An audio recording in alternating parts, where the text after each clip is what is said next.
Have you ever wondered if the 12 tribes of Israel truly vanished, or if their story has been living in plain sight, hidden in the folds of history? For centuries, we've been told that their fate was sealed in exile. But what if that's only part of the truth? What if prophecy, history, and living tradition tell a very different story? If you hunger for the truth the world has tried to bury, join me here so together we can uncover the stories the sands of time refuse to swallow. The story begins in the ancient hills of Mesopotamia with a man named Abraham. The creator of heaven and earth spoke to him, "And I will make of thee a great nation, and in thee shall all families of the earth be blessed."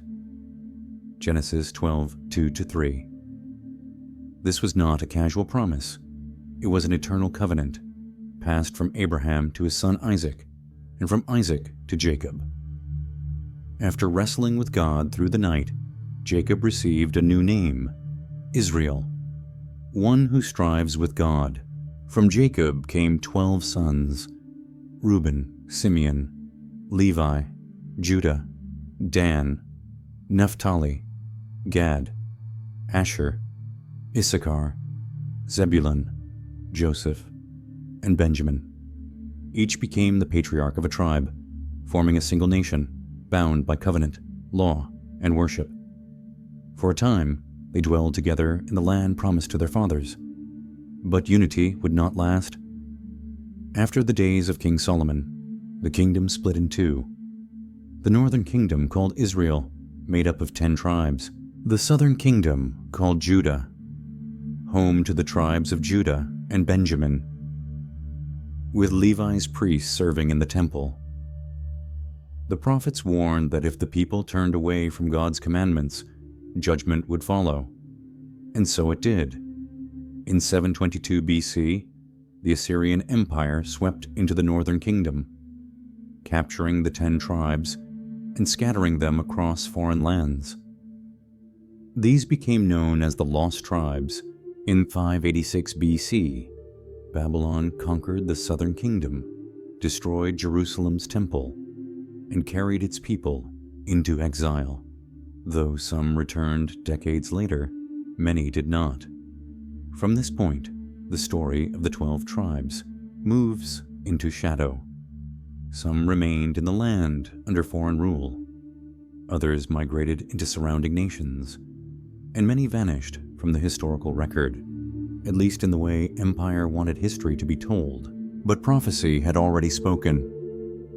"The Lord shall scatter thee among all people, from the one end of the earth, even unto the other."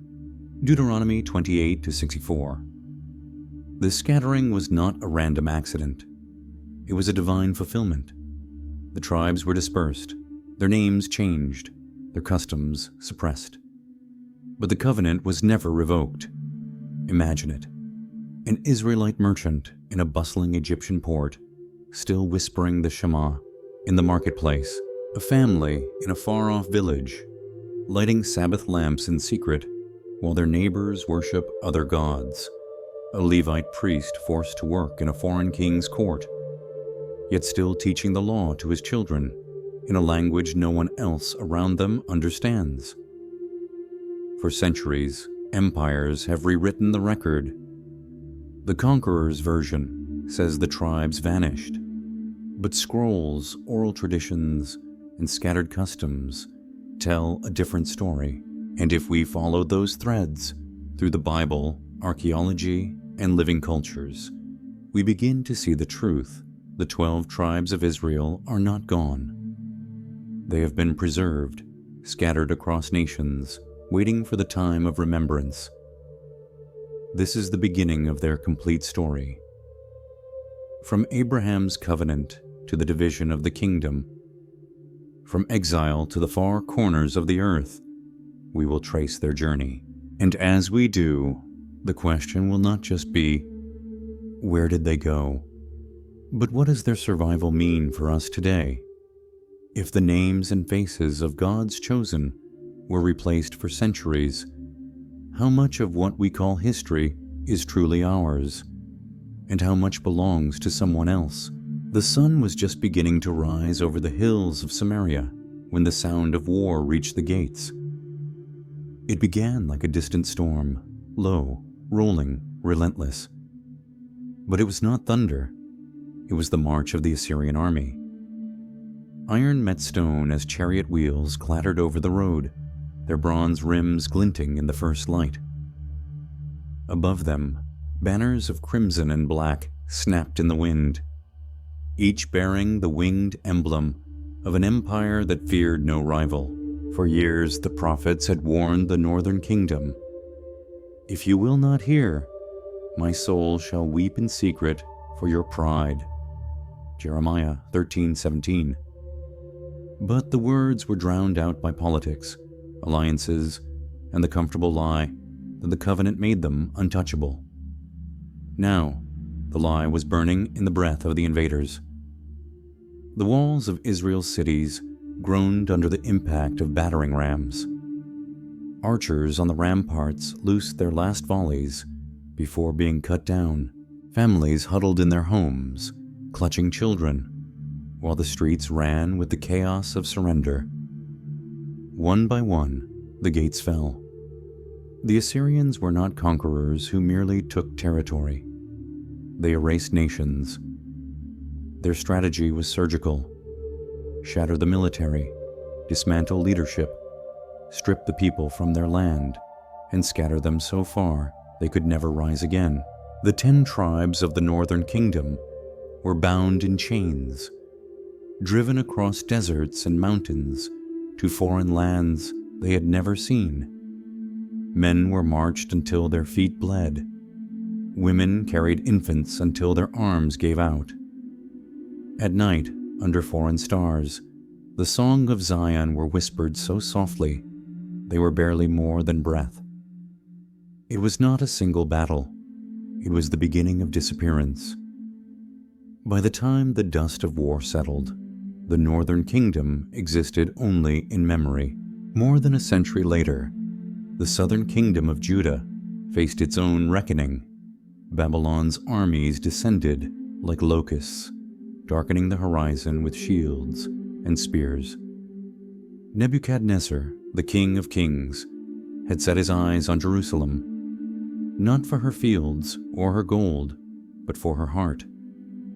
The temple of the Lord stood as the last defiance against the gods of empire, and Babylon meant to silence it. The siege was long and merciless. Supplies ran out. Children cried from hunger. The strong became gaunt. The weak perished quietly in the night. Finally, the Babylonians breached the walls. The temple was plundered, its gold vessels carried off, its altars defiled. The great menorah was taken as a trophy. The Ark of the Covenant vanished from history. Jerusalem burned, and with it, the hope of a nation. Those who survived were marched eastward to Babylon. Some wept openly. Others stared ahead with the hollow gaze of those who had lost everything. But even in exile, some clung to the covenant. They met in secret, reciting the Shema. They taught the law to their children, vowing that the God of Abraham had not abandoned them.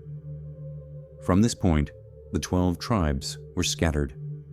Some were absorbed into Assyrian and Babylonian society. Others fled south into Egypt, following ancient caravan routes. Still others pressed deeper into the African continent, seeking refuge where imperial armies could not easily follow. History records their footprints faintly, but the trail is there for those who look. In Egypt, Jewish communities took root along the Nile, blending with local populations, yet retaining the Torah. In Sudan, Hebrew customs surfaced in trade centers along the White Nile. Further south, in the highlands of Ethiopia, a people calling themselves Beta Israel preserved Mosaic law for centuries, keeping the Sabbath, practicing circumcision on the 8th day, and reading from a Torah written in Ge'ez. untouched by European influence. Westward, across the savannas and forests, other echoes appeared. The Igbo of Nigeria tell stories of a migration from the east, of forefathers who crossed rivers carrying the law of God. Their customs, dietary restrictions, Sabbath rest, purification rites, mirror those of ancient Israel. In Ghana, the Akan people's festivals and ceremonial laws align closely with the priestly codes of Leviticus. In Sierra Leone, the Limba people speak of ancestors who served as priests in a far-off temple, and modern DNA testing has revealed markers linked to the ancient priestly line of Aaron. These were not fragments of culture borrowed from passing traders. They were living embers of a faith carried through exile, preserved in the blood and memory of generations. And yet, for centuries, the world treated them as isolated curiosities, unconnected, unexplained. Colonial records often dismiss them as primitive or superstitious, never considering that these customs were not newly invented, but ancient survivals. The conquerors had done their work well. The tribes had been scattered, and their identity buried beneath layers of geography, language, and empire. But prophecy had not forgotten them. Isaiah spoke of a day when God would assemble the outcasts of Israel and gather together the dispersed of Judah from the four corners of the earth. Isaiah 11:12. If this scattering was part of prophecy, then so was the regathering. From the clamor of ancient battlefields to the quiet rituals in African villages, the story of the 12 tribes had not ended. It had gone underground, waiting. And now the evidence is rising again, in the songs of the Igbo, in the Torah scrolls of the Beta Israel, in the priestly bloodlines of the Limba. The world may have thought they were lost, but perhaps they were only hidden, like a seed lying dormant until its appointed season. When a people keep the same laws, words, and worship across continents and centuries, is that coincidence or the fingerprints of prophecy? The sound of war changes with the centuries. In the days of Assyria, it was the grinding of chariot wheels and the crash of battering rams against stone. In the days of Babylon, it was the pounding of siege engines and the roar of burning gates. But for the scattered children of Israel, centuries after those empires crumbled, the war for their identity took on a different sound. The creak of wooden hulls, the snap of sails in the wind, and the muffled sobs of those who would never see their homeland again. The northern kingdom had fallen to Assyria in 722 BC.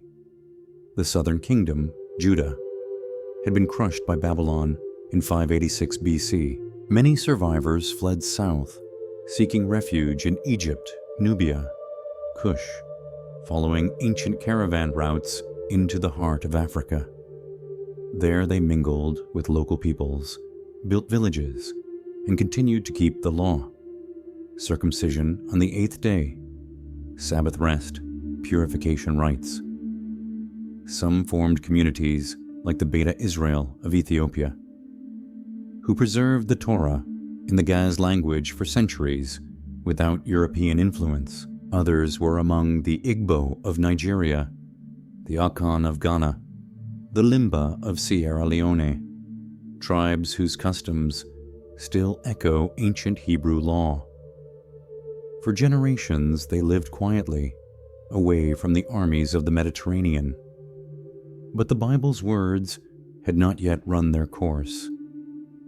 Deuteronomy 28 records the blessings for obedience and the curses for disobedience. Among the most striking of the curses was verse 68. And the Lord shall bring thee into Egypt again with ships, by the way whereof I spake unto thee. Thou shalt see it no more again. And there ye shall be sold unto your enemies for for bondmen and bondwomen, and no man shall buy you. KJV.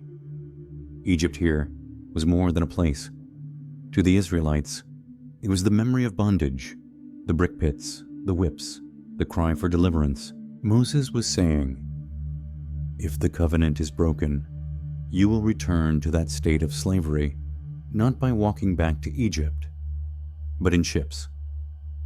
When Moses spoke these words, ships were not the means of mass deportation. Armies marched captives overland. No Israelite in his time had been shipped into bondage. The words waited, preserved in Scripture, for over 2,000 years. By the 15th century, sails began appearing on the western horizon of Africa. They belonged to Portugal first, then Spain, the Netherlands, England, and France. At first, they traded for gold, ivory, and spices. Then the trade turned to flesh. The African coast became a new kind of battlefield. Inland raids were launched at night. Villages were set ablaze, roofs of dried grass lighting up the darkness. Men who fought were cut down. Women were bound with rope. Children were tied to their mothers with crude leather straps. Those captured were marched to the coast, sometimes hundreds of miles. The march was its own kind of death. Those who stumbled were whipped to their feet or left for the vultures.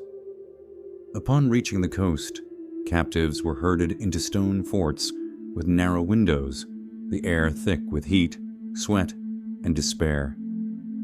From there, they were packed into the holds of ships built for profit, not mercy.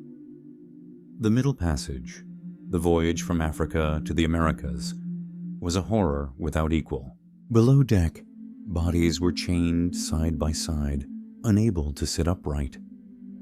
The smell of waste, blood, and unwashed flesh clung to the timbers. Sickness spread quickly. Some captives chose to leap into the sea rather than endure. The ocean claimed thousands.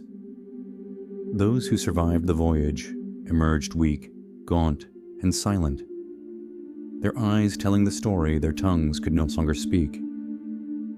In the ports of the Americas and the Caribbean, human beings were auctioned as if they were cattle. Men were examined for strength, women for both labor and violation. Children were sold away from parents. Names were replaced with those chosen by the buyer. Languages were forbidden. The rhythms of the drum, so vital for communication and worship, were banned. Even religion was weaponized. The Bible was read selectively. The stories of liberation were downplayed, while verses about obedience to masters were preached loudly. The Messiah of Judah was painted in European likeness, severing him visually from his own people's heritage. And yet, even under the lash, fragments of the old ways survived. Field songs carried hidden meanings. Stories of Moses confronting Pharaoh became coded language for the hope of freedom. Certain foods were avoided. Certain days were kept sacred in secret.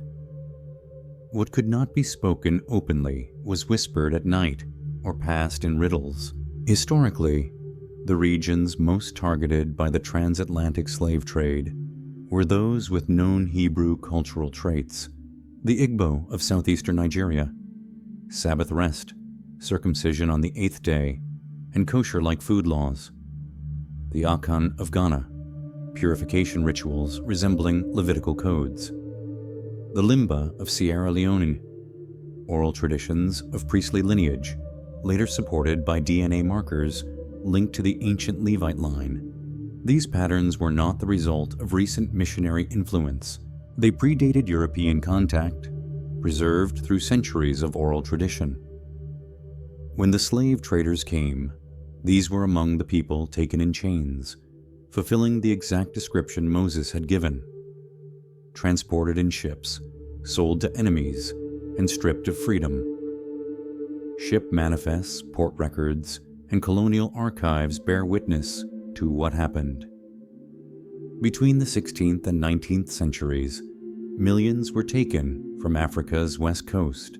The destinations read like a litany of exile: Jamaica, Barbados, Haiti, Virginia, Brazil. The scale was global, the suffering immeasurable. And so, a verse written in the wilderness by Moses became a lived reality, not in ancient Egypt, but in a new Egypt, one that stretched across oceans and continents. The curse was not poetic metaphor. It was precise, recorded, and endured in the flesh and blood of those who lived it. Yet, even in chains, the covenant identity could not be completely destroyed. The scattered still carried the memory, sometimes dim, sometimes bright, of a God who had once parted seas, and in that memory lay the seeds of a quiet resistance. Every whispered prayer, every hidden Sabbath, every story of deliverance passed to the next generation was a refusal to surrender to the identity forced upon them. This was not merely a chapter of African history. It was the continuation of Israel's history, unfolding far from Jerusalem, yet inseparable from the covenant made with Abraham. The ships were the new chariots of Pharaoh. The plantations were the new brick pits of bondage. And the cries of the enslaved were the same as those heard in Exodus: "Lord, deliver us." The pages of Scripture and the pages of history meet here. The one had spoken the warning. The other bore the scars of its fulfillment. If the prophecy of the curse was fulfilled with such precision in the past, can we honestly deny the people it describes today? War is not always fought with swords. Sometimes it is waged with ink, parchment, and the slow, deliberate stroke of a pen across a map. Long after the last clanging of chains from the slave ships faded into memory, a quieter campaign began, one that sought to finish what armies and traders had started. If you cannot kill a people, you erase them from the story. I have seen the traces, like footprints half buried in sand. They are not hard to find, only hard to believe if your whole life has been shaped by another version of history. The trail begins with maps. In the age before steamships and telegraphs, map makers were the keepers of truth. Their ink decided what lands were real, what names were remembered, and who was allowed to exist in the world's imagination. On the western coast of Africa, near the curve where the land bends toward the Americas, early maps once bore names like Kingdom of Judah and Land of the Jews. I picture the cartographers of the 17th century leaning over their charts, scratching those letters in black ink, unaware of how explosive those words would one day become. These names were not poetic inventions. They were taken from the accounts of travelers, Portuguese sailors who wrote of Sabbath-keeping tribes, Arab chroniclers who described circumcision on the 8th day, merchants who saw laws of diet and purification that could have been lifted straight from Leviticus. For a moment in time, the memory of Israel was still tethered to the soil of Africa, printed for all to see. But slowly, the ink changed. By the 18th century, those names faded from the maps. Judah vanished from the coastlines, replaced with neutral labels or colonial claims. It was as if an invisible hand had swept across the parchment, erasing the lines that tied the scattered tribes to their ancient story. No decree was announced, no trumpet sounded, but the erasure was underway. And it was not only maps. I think often about the cathedrals and churches of Europe during that same period.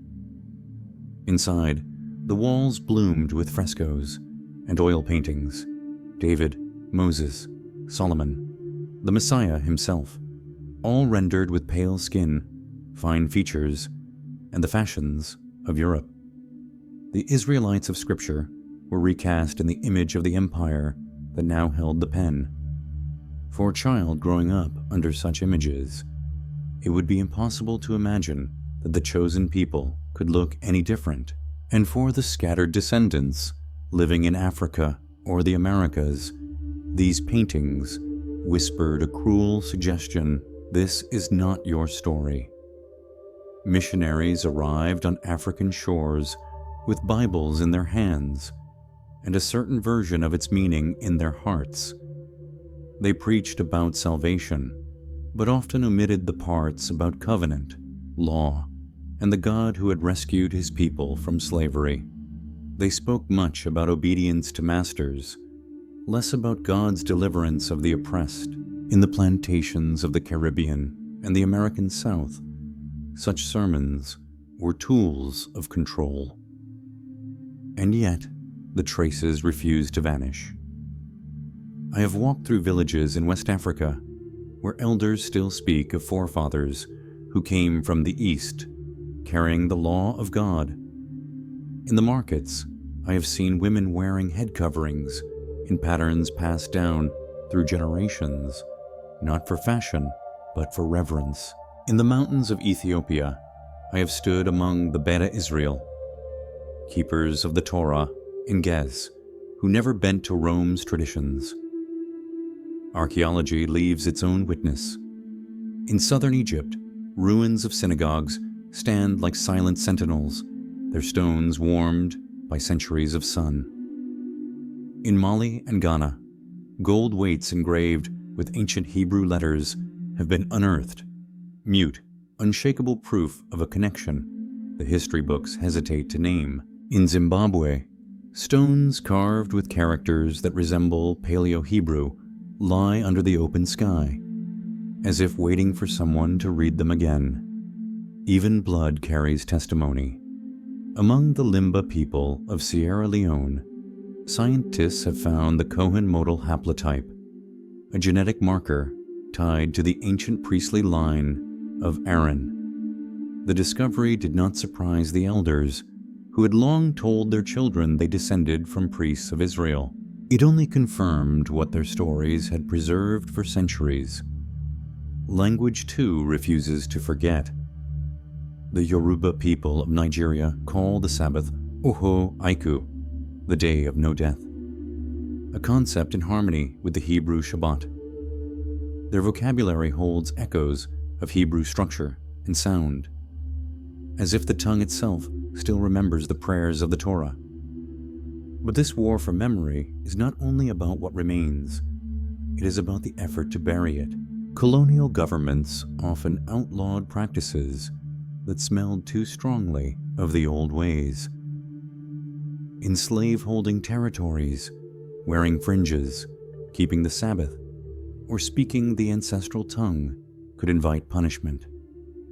Drums, used both for worship and for sending messages between communities, were banned in some colonies. The aim was not simply to strip away culture. It was to cut the cord between past and present.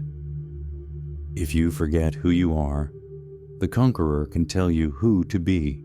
And yet, the embers never fully went cold. In the hush of a Sabbath evening, in the sway of a festival dance, in the careful preparation of food according to ancient laws, the memory smoldered on. When the colonizer's gaze was turned away, the old songs rose again. Some sang of Zion without knowing the geography, but feeling the longing in their bones. Others told the story of Moses as though he were a grandfather they had once met. The evidence was never locked in a vault. It was all around, hidden in plain sight. On the stones of ruined buildings, in the words of lullabies, in the very faces of those who still walk the earth, carrying the covenant in their blood. I stand in a marketplace in Ghana and watch a woman wrap her head in a white cloth before serving her meal. She sprinkles water on the ground in a small circle before the first bite. a gesture that echoes the ancient practice of dedicating the meal to God. To her, it is something her mother taught her, and her grandmother before that. To me, it is another line of the old story, alive and breathing. In Nigeria, I hear the Igbo elders tell of a river. They crossed generations ago, bringing with them a law, written not on paper, but in memory. They do not say Moses or Sinai, but the shadows of those names are in their words. In Ethiopia, I watch a Torah scroll unrolled in the early morning light, its letters dark against parchment. The young men gather around, listening to words that have been read for centuries without the permission or influence of any empire. The world may choose not to see these things. Historians may call them coincidences, but the weight of so many coincidences pressing in the same direction begins to feel less like chance and more like truth. The war for memory continues, but so does the resistance. And perhaps that is why the story still lives. Perhaps the greatest act of control was not in chains or wars, but in convincing a people to forget who they are. The wind that once carried the scent of burning villages, the salt of the slave ships, and the dust of exile now carries something else. It is softer, almost a whisper, but it is everywhere. It is the sound of remembering. For centuries, the story of the 12 tribes was told as if it had ended long ago, buried with the ruins of Jerusalem, or dissolved into the mists of history. But I have walked through markets in Lagos, where young men greet each other with words that echo the blessings of the Torah. I have heard songs in the Caribbean whose rhythms follow the cadence of ancient Hebrew prayers, though the singers have never seen a scroll. In the Americas, I have watched people open the Bible, and for the first time, see themselves in its pages, not as strangers looking in, but as heirs returning home. This awakening is not a political movement, not the birth of a new religion. It is the rejoining of a story broken by conquest. It is the rediscovery of a name. In West Africa, elders gather in the evening shade to speak of customs once dismissed as superstition. Ritual baths, dietary laws, the keeping of sacred days. Now, researchers arrive with notebooks and cameras, connecting these traditions to the laws of Moses. In the highlands of Ethiopia, the Beta Israel still carry their Torah into the sunlight each Sabbath, unchanged by the centuries. In the Americas, descendants of the scattered trace their lineage through DNA, oral history, and the deep pull of recognition when they read the Psalms. It is like Ezekiel's vision of the valley of dry bones. Not a sudden miracle, but a slow stirring. First the bones come together, then flesh, then breath. The forgotten are remembering, but awakening is not without resistance. The same forces that erased maps, repainted the Messiah, and silenced old songs are not eager to see the truth restored. Some dismiss the connections as fantasy. Others warn that reclaiming identity will divide, not unite. But the Bible does not speak of identity as a weapon. It speaks of it as a calling. But ye are a chosen generation, a royal priesthood, a holy nation, that ye should show forth the praises of him who hath called you out of darkness into his marvelous light. 1 Peter 2:9. Identity is not for pride. It is for purpose. To remember who you are is to remember why you are here. The covenant was never about privilege. It was about responsibility. To be a light to the nations. To keep the ways of the Lord in a world that easily forgets him. Today, that responsibility is as urgent as ever. We live in an age of noise, where voices compete for our attention, and truth is buried under layers of opinion. But just as in the days of the prophets, the call remains. Turn back to the ways of God. Live as His people and reflect His character to the world. For some, this will mean studying the Scriptures with fresh eyes, seeing not a foreign story, but a family record. For others, it will mean reviving customs long abandoned, not for nostalgia, but for obedience. For all, it will mean standing firm in a faith that will be tested as it has been tested in every generation. I think of a young woman I met in Kingston, Jamaica. She had grown up in church, singing hymns, but always felt the Bible was somehow about someone else. Then one day she read Deuteronomy 28 in full, and the history of her own ancestors came into focus. Tears streamed down her face, not from anger, but from the weight of belonging. "It's not that I found God," she said quietly. "It's that I've found where I fit in His story." That is the heart of this awakening. Not to create something new, but to restore what was always there. This is not a call to claim superiority. It is a call to stand in the role God intended. A people who remember His name, keep His commandments, and carry His truth into a world hungry for it. It is not about excluding anyone. It is about healing the breach, mending the tear in the story that conquest tried to erase. We live in a time when the scattered are finding each other again, not only through bloodlines, but through the shared desire to walk in God's ways. The diaspora speaks many languages now, wears many faces, and lives on every continent. But the same covenant threads run through them all, weaving a tapestry that no empire could fully unravel. And so, the call comes to you.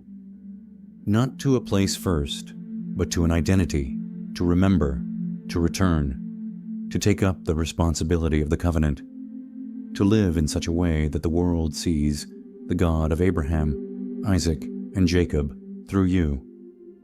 Because the story is not over. The same God who scattered has preserved. The same God who allowed the curse has also kept the promise. For every chain that clinked in the darkness, He kept a remnant of the song alive. For every name that was stripped away, He wrote the true name in the palm of His hand. For every step away from the land, He marked the path for the return, not to soil and stone first, but to the covenant of the heart. The awakening is not about looking back in sorrow. It is about stepping forward in purpose. It is about carrying the lessons of exile into the calling of the present. It is about walking in obedience, not because of fear, but because you remember the one who has been faithful across every mile and every century. The dust of history is still settling, but the voice that called Abraham still speaks. He has not forgotten, and when you stand in your true identity, you do more than honor the past, you shape the future. For the God who wrote this story will bring it to its appointed end, and every step you take in His ways is a step toward that final chapter. An awakening is dangerous, not because it changes the past, but because it changes what people will accept in the future.